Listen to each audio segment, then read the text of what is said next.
SHG महिलांक पाई सरकार आनिले खुशी खबर। आसंता कालिठू आरंभ हेबो सुभद्रा शक्ति मेला। तो देखंतु एही सुभद्रा शक्ति मेला कौन, एही वीडियो माध्यम रे मु आपण माननकु सबु किछि डिटेल्स कहिबी। एही सुभद्रा मेला आसंता कालिठू आरंभ हेबो।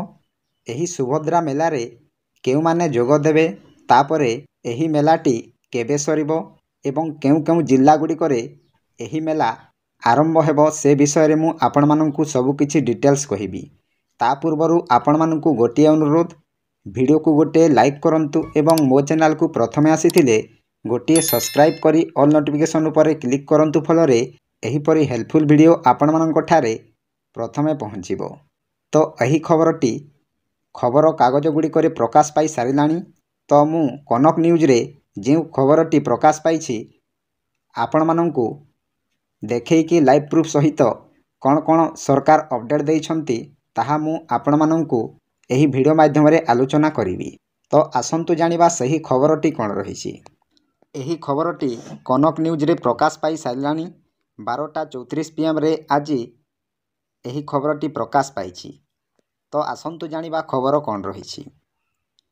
सुभद्रा योजना परे महिला माननकु आउ एको खुशी खबर देइछंती सरकार। एबे सुभद्रा योजना परे महिला माननक पाई सरकार आनिछंती सुभद्रा शक्ति मेला। एही मेलारे मिशन शक्ति माँ माने जोग देबे। वर्तमान सुधा एही मेलार नाम सुभद्रा शक्ति मेला रखा जाइछि। एही मेलारे मिशन शक्तिर नाम परिवर्तन करा जाई नै। आसंता कालिठू आरंभ हेबो सुभद्रा शक्ति मेला 2025। देखंतु आज्ञा, सुभद्रा योजना परे महिला माननकु आउ एको खुशी खबर देइछंती सरकार। एबे सुभद्रा योजना परे महिला माननक पाई सरकार आनिछंती सुभद्रा शक्ति मेला। तो देखंतु आज्ञा, एही सुभद्रा शक्ति मेला रे मिशन शक्ति माँ माने जोग देबे। वर्तमान सुधा एही मेलार नाम सुभद्रा शक्ति मेला रखा जाइछि। मिशन शक्तिर नाम परिवर्तन करा जाई नाही। तापरे राज्यर विभिन्न प्रांतरु स्वयं सहायका महिला गोष्ठी एवं उत्पादक गोष्ठी महिला माननक द्वारा प्रदत्त सामग्रीर प्रदर्शनी और बिक्री हेबो। मार्च 2 जाए 9 दिन धरी चलिबो। तापरे हस्तशिल्प, टेराकोटा, बाउंश शिल्प, हस्ततंत एवं घरोई आवश्यकीय सामग्री ठारू आरंभ करी अन्यान्य सामग्री बिक्री हेबो। मिलेट भित्तिक खाद्य सह महिलांक हाथ तैयारी खाद्य पदार्थ खाइबाकू मिलिबो। एहा सह राज्यव्यापी अंशग्रहण और समस्तंक निकटरे पहुँचीबा पाई आंचलिक मेला आयोजन हेबो। देखंतु, राज्यर विभिन्न प्रांतरु स्वयं सहायका महिला गोष्ठी और उत्पादक महिला माननक द्वारा प्रदत्त सामग्रीर प्रदर्शन एठी बिक्री हेबो। तापरे मार्च 2 जाए 9 दिन धरी एही प्रदर्शनी चलिबो। तापरे हस्तशिल्प, टेराकोटा, बाउंश शिल्प, हस्ततंत, घरोई आवश्यकीय सामग्री ठारू आरंभ करी सामग्री बिक्री हेबो। तापरे मिलेट भित्तिक खाद्य सह महिलांक हाथ तैयारी खाद्य मध्य एठारे पाइबाकू मिलिबो। तापरे एहा सह प्रसंगरे उपमुख्यमंत्री सूचना देइछंती आसंता कालिठू आरंभ हेबाकू जाउछि सुभद्रा शक्ति मेला। भुवनेश्वर रे प्रथम थर पाई एभली एक मेला नुआ सरकारंक द्वारा आयोजित हेबो। देखंतु आज्ञा, एथि सह प्रसंगरे उपमुख्यमंत्री सूचना देइछंती जे आसंता कालिठू आरंभ हेबाकू जाउछि एही सुभद्रा शक्ति मेला। भुवनेश्वर रे प्रथम थर पाई एभली एक मेला नुआ सरकारंक द्वारा आयोजित हेबो। तापरे एही मेला रे राज्यर विभिन्न प्रांतरु आसुथिबा स्वयं सहायक गोष्ठी एवं उत्पादक गोष्ठींक अंशग्रहण करिबा सह प्राय 300 रु अधिक स्टल माध्यम रे स्वयं सहायक गोष्ठी माननक द्वारा प्रस्तुत सामग्री प्रदर्शनी हेबा सहित बिक्री हेबो। मार्च 2 पर्यंत चलिबाकू थिबा एही 9 दिनिया प्रदर्शनी रे विभिन्न प्रकार हस्तशिल्प और ऑर्गेनिक उत्पाद प्रदर्शित हेबो। देखंतु आज्ञा, एही मेला मार्च 2 तारिख पर्यंत चलिथिबो। तापरे विभिन्न प्रकार हस्तशिल्प एवं ऑर्गेनिक उत्पाद प्रदर्शित हेबो। तापरे जहा दर्शक माननकु मिशन शक्ति महिला माननकर सृजनशीलता, दक्षता एवं उद्योगिता देखुथिबारु ଏକ ଅନନ୍ୟ ସୁଯୋଗ ପ୍ରଦାନ କରିବ ବୋଲି କହିଛନ୍ତି ବିଭାଗୀୟ ମନ୍ତ୍ରୀ ପ୍ରଭାତୀ ପରିଡ଼ା।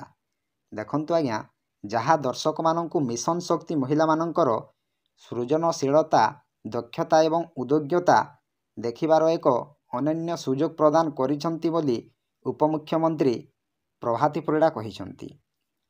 ତାପରେ ହସ୍ତଶିଳ୍ପ, ଟେରାକୋଟା ବାଉଁଶ ଶିଳ୍ପ, ହସ୍ତତନ୍ତ ଏବଂ ଘରୋଇ ଆବଶ୍ୟକୀୟ ସାମଗ୍ରୀଠାରୁ ଆରମ୍ଭ କରି ସ୍ୱାସ୍ଥ୍ୟ ଏବଂ ୱେଲନେସ୍ ଉତ୍ପାଦ, ଜୈବିକ ଖାଦ୍ୟ ସାମଗ୍ରୀ, ମସଲା, ମିଷ୍ଟାନ୍ନ ଏବଂ ମିଲେଟ୍ ଭିତ୍ତିକ ବ୍ୟଞ୍ଜନ ପର୍ଯ୍ୟନ୍ତ ଉଚ୍ଚ ଗୁଣବତ୍ତା ଏବଂ ଦୀର୍ଘସ୍ଥାୟୀ ଉତ୍ପାଦଗୁଡ଼ିକ ପ୍ରଦର୍ଶିତ ହେବ। ତାପରେ ଏହି କାର୍ଯ୍ୟକ୍ରମ ଗ୍ରାମୀଣ ମହିଳା ଉଦ୍ୟୋଗୀଙ୍କୁ କ୍ରେତା ବ୍ୟବସାୟ ଏବଂ ବଜାର ସହିତ ସଂଯୋଗ କରିବ, ଯାହା ସେମାନଙ୍କର ବ୍ୟବସାୟ ସମ୍ପ୍ରସାରଣ କରିବା ସହ ଆର୍ଥିକ ଅଭିବୃଦ୍ଧି ଏବଂ ନେଟୱାର୍କିଂ ସୁଯୋଗ ପାଇଁ ଦ୍ୱାର ଖୋଲିବ। ତାପରେ ଓଡ଼ିଶାର ବିଭିନ୍ନ ଅଞ୍ଚଳରେ ଏକାସାଙ୍ଗେ 4ଗୋଟି ସ୍ଥାନରେ ଆଞ୍ଚଳିକ ମେଳା ମଧ୍ୟ ଆୟୋଜିତ ହେବ, ଯଥା ପୁରୀ, ମାଲକାନଗିରି, ସମ୍ବଲପୁର ଏବଂ ବଲାଙ୍ଗୀର। ଦେଖନ୍ତୁ ଆଜ୍ଞା, ଓଡ଼ିଶାର ବିଭିନ୍ନ ସ୍ଥାନରେ ବା କେତେକ ଜିଲ୍ଲାଗୁଡ଼ିକରେ ଏହି ମେଳାଟି ଆରମ୍ଭ ହେବ। ସେହି ଜିଲ୍ଲାଗୁଡ଼ିକ ହେଲା ପୁରୀ, ମାଲକାନଗିରି, ସମ୍ବଲପୁର ଏବଂ ବଲାଙ୍ଗୀର। ଏହି ଜିଲ୍ଲାଗୁଡ଼ିକରେ ଏହି ମେଳା ଆରମ୍ଭ ହେବ। ତାପରେ ସୁଭଦ୍ରା ଶକ୍ତି ମେଳା 2025 ମହିଳା ସଶକ୍ତିକରଣ ଏବଂ ଆର୍ଥିକ ଅନ୍ତର୍ଭୁକ୍ତୀକରଣ ପ୍ରତି ଓଡ଼ିଶା ସରକାରଙ୍କ ପ୍ରତିବଦ୍ଧତାର ପ୍ରତିଫଳନ ଅଟେ।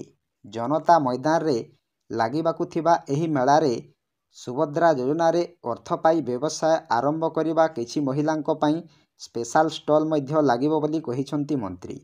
ଦେଖନ୍ତୁ ଆଜ୍ଞା, ଜନତା ମଇଦାନରେ ଲାଗିବାକୁ ଥିବା ଏହି ମେଳାରେ ସୁଭଦ୍ରା ଯୋଜନାରେ ଅର୍ଥ ପାଇଁ ବ୍ୟବସାୟ କରିବା ଆରମ୍ଭ କିଛି ମହିଳାଙ୍କ ପାଇଁ ସ୍ପେଶାଲ ଷ୍ଟଲ୍ ମଧ୍ୟ ଲାଗିବ ବୋଲି ଉପମୁଖ୍ୟମନ୍ତ୍ରୀ କହିଛନ୍ତି। ତାପରେ ନିର୍ଦ୍ଦିଷ୍ଟ କିଛି ଲୋକଙ୍କ ହାତରେ ଅନେକ ଦିନ ଧରି କ୍ଷମତା ରହିଲେ ମହିଳା ସଶକ୍ତିକରଣ ବାଧା ଉପୁଜୁଥିଲା। ଏଣୁ ରିଷ୍ଟ୍ରକଚର ଆବଶ୍ୟକତା ରହିଛି ଉପମୁଖ୍ୟମନ୍ତ୍ରୀ ପ୍ରଭାତୀ ପରିଡ଼ା। ତାପରେ ଏସ୍ଏଚ୍ଜି ରିଷ୍ଟ୍ରକ୍ଚର, ଏହି ପ୍ରକ୍ରିୟା ପରିବର୍ତ୍ତନ ଗଣତନ୍ତ୍ରର ଆଧାର। ଗଣତନ୍ତ୍ର ପଦ୍ଧତିକୁ ଶକ୍ତିଶାଳୀ କରିବାକୁ ସ୍ୱୟଂ ସହାୟକ ଗୋଷ୍ଠୀରେ ରିଷ୍ଟ୍ରକ୍ଚରର ଆବଶ୍ୟକତା ରହିଛି। ନିର୍ଦ୍ଦିଷ୍ଟ କିଛି ଲୋକଙ୍କ ହାତରେ ଅନେକ ଦିନ ଧରି କ୍ଷମତା ରହିଲେ ମହିଳା ସଶକ୍ତିକରଣ ପାଇଁ ଯେଉଁ ସ୍ୱପ୍ନ ପୂର୍ବତନ ପ୍ରଧାନମନ୍ତ୍ରୀ ଦେଖିଥିଲେ, ସେଥିରେ ବାଧକ ତିଆରି ହୋଇଛି। ତାପରେ ସମସ୍ତଙ୍କୁ ବାରି ବାରି କରି ଲିଡରସିପ୍ ତିଆରି କରିବା, ଅର୍ଥନୈତିକ ସ୍ୱାବଲମ୍ବୀ କରିବାର ସୁଯୋଗ ଏସ୍ଏଚ୍ଜି ଜରିଆରେ ଦିଆଯିବ। ଏଣୁ ରିଷ୍ଟ୍ରକ୍ଚର ଏକ ପ୍ରକ୍ରିୟା ଯାହା ଆଗକୁ ହେବ। ଦେଖନ୍ତୁ ଆଜ୍ଞା, ନିର୍ଦ୍ଦିଷ୍ଟ ସମୟରେ ଅନେକ ଦିନ ଧରି କ୍ଷମତା ରହିଲେ ମହିଳା ସଶକ୍ତିକରଣ ପାଇଁ ଯେଉଁ ପୂର୍ବତନ ପ୍ରଧାନମନ୍ତ୍ରୀ ସ୍ୱପ୍ନ ଦେଖିଥିଲେ, ସେଥିରେ ବାଧକ ତିଆରି ହୋଇଛି। ତାପରେ ସମସ୍ତଙ୍କୁ ବାରି ବାରି କରି ଲିଡରସିପ୍ ତିଆରି କରିବା, ଅର୍ଥନୈତିକ ସ୍ୱାବଲମ୍ବୀ କରିବାର ସୁଯୋଗ ଏସ୍ଏଚ୍ଜି ଜରିଆରେ ଦିଆଯିବ।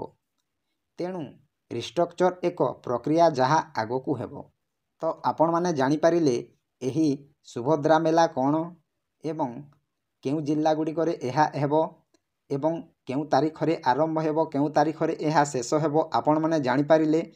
ତାପରେ ଆପଣମାନେ ଏହି ମେଳାରେ କ'ଣ କ'ଣ ସବୁ ବିକ୍ରି ହେବ ଆପଣମାନେ ମଧ୍ୟ ଜାଣିପାରିଲେ।